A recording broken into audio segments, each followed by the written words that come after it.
Welcome back to Summer Reading 2020. Imagine your virtual story. This week's video is going to huff and puff and blow your mind. This week's theme is the Big Bad Wolf and the Three Little Pigs. We're going to read an alternate version by Jon Scieszka today. But if you want to hear the original, go back and watch yesterday's video. The True Story of the Three Little Pigs by A.Wolf. As told by Jon Scieszka and illustrated by Lane Smith. This book is published by Viking Kestrel, a division of Penguin Books USA Incorporated.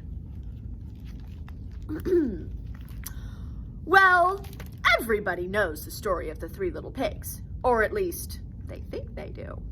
But I'll let you in on a little secret. Nobody knows the real story, because nobody has ever heard my side of the story. I'm the wolf, Alexander T. Wolf. You can call me Al. I don't know how this whole big bad wolf thing got started, but it's all wrong. Maybe it's because of our diet. Hey, it's not my fault wolves eat cute little animals like bunnies and sheep and pigs. That's just the way we are. If cheeseburgers were cute, folks would probably think you were big and bad too. But like I was saying, the whole big bad wolf thing is all wrong. The real story is about a sneeze and a cup of sugar. This is the real story.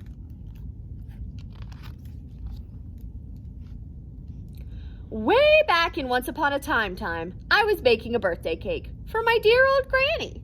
I had a terrible sneezing cold, and I ran out of sugar. So I walked down the street to ask my neighbor for a cup of sugar. Now this neighbor was a pig, and he wasn't too bright either. He had built his whole house out of straw. Can you believe it? I mean, who in his right mind builds a house out of straw? So of course, the minute I knocked on the door, it fell right in.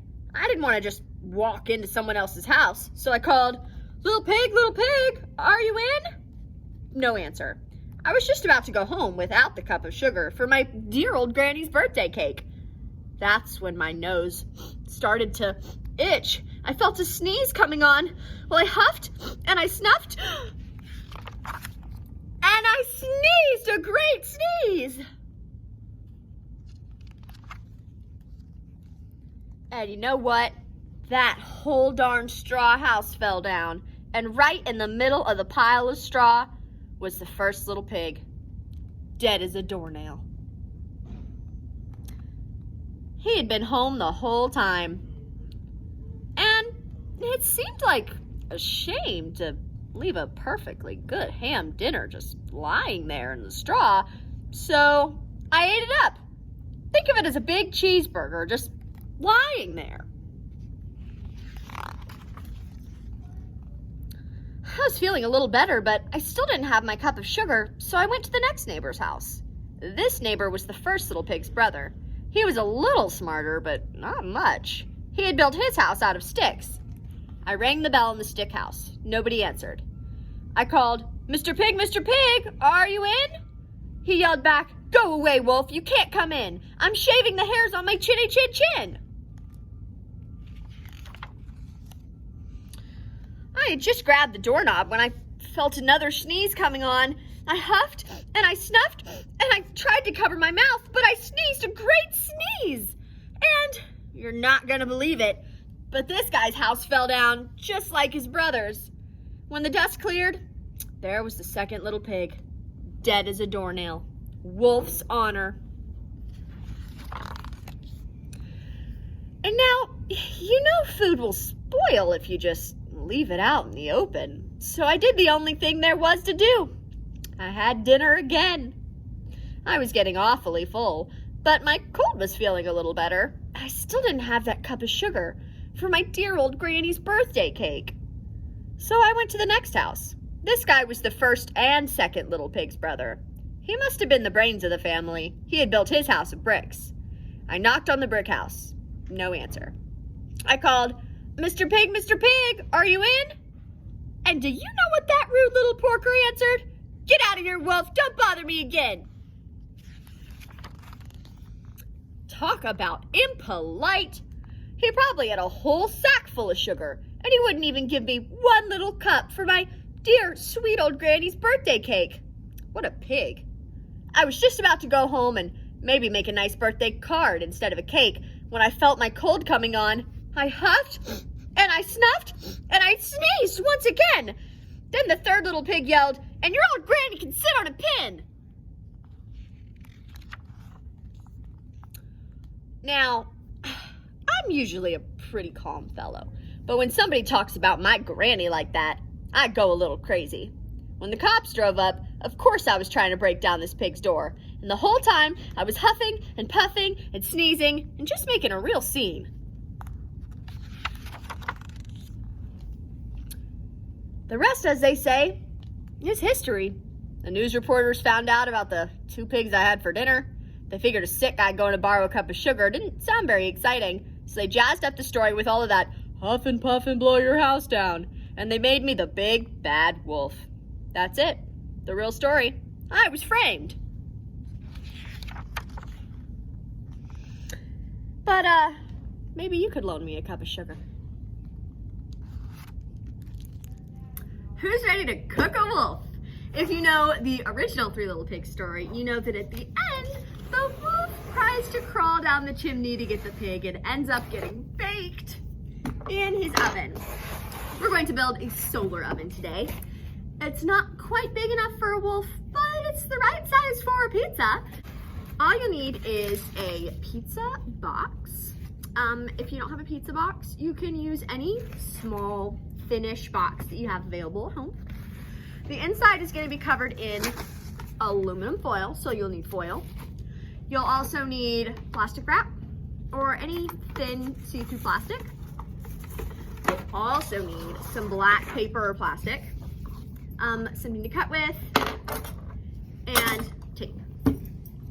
Step 1 is to cut a square out of the top of your box, like this.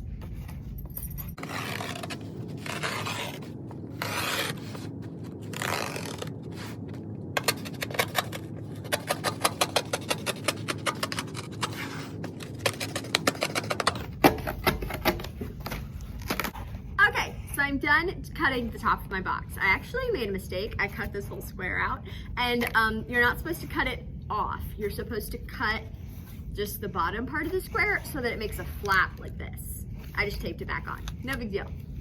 Okay, now cover the whole inside of your box with your aluminum foil.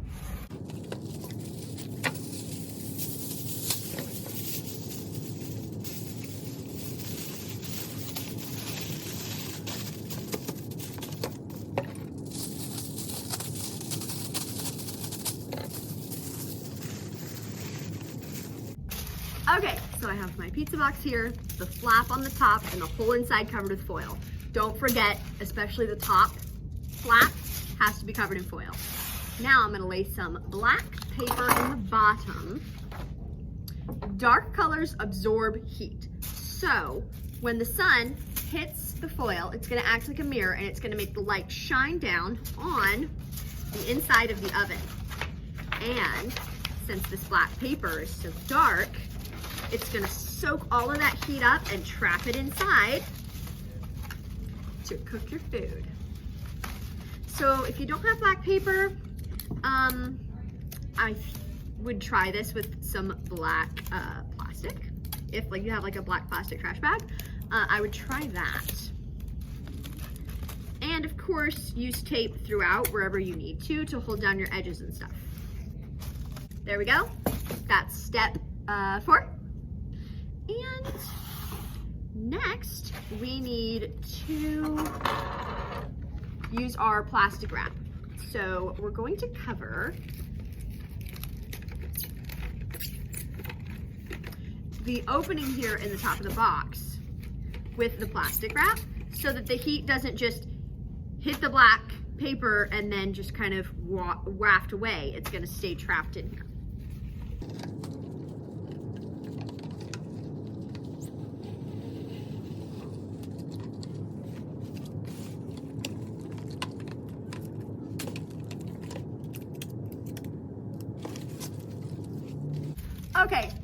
done. So when you finish, your pizza box should look something like this. It looks a little crazy, I know. You've got this flap that you can lift up and it's covered in foil. And then if you actually open the lid, it's got the plastic wrap inside the lid right here, and then the black paper covering the foil on the inside. Now, just find something to bake inside of your solar oven. If you Google solar oven recipes, there's all kinds of fun things you can make. The easiest thing I found to make is s'mores. So just put your graham crackers in there, put your marshmallows on top, put your chocolate, and then set it up to bake like this. So once you put your food on the black part of the oven, you're gonna close your actual lid like this, so that the plastic is sticking up, and then you're gonna set your lid like this, and you can use a pencil or a ruler if you need to prop it open. Whoops. There we go. And set it so that the sun is shining right here on the foil, and you're good to go. Thank you for coming to summer reading today. I hope you make something really cool in your solar oven. Hopefully not a wolf, something else delicious. But if you use your ovens, take pictures and I want to see it. You can post that on Facebook or on Instagram. Just tag us at Getting Something Library. We would love to see you doing these projects, activities at home. Don't forget to subscribe to our YouTube channel, like and comment on our videos so we know that you're seeing them. And I'll see you back here next week for summer reading. Happy summer reading!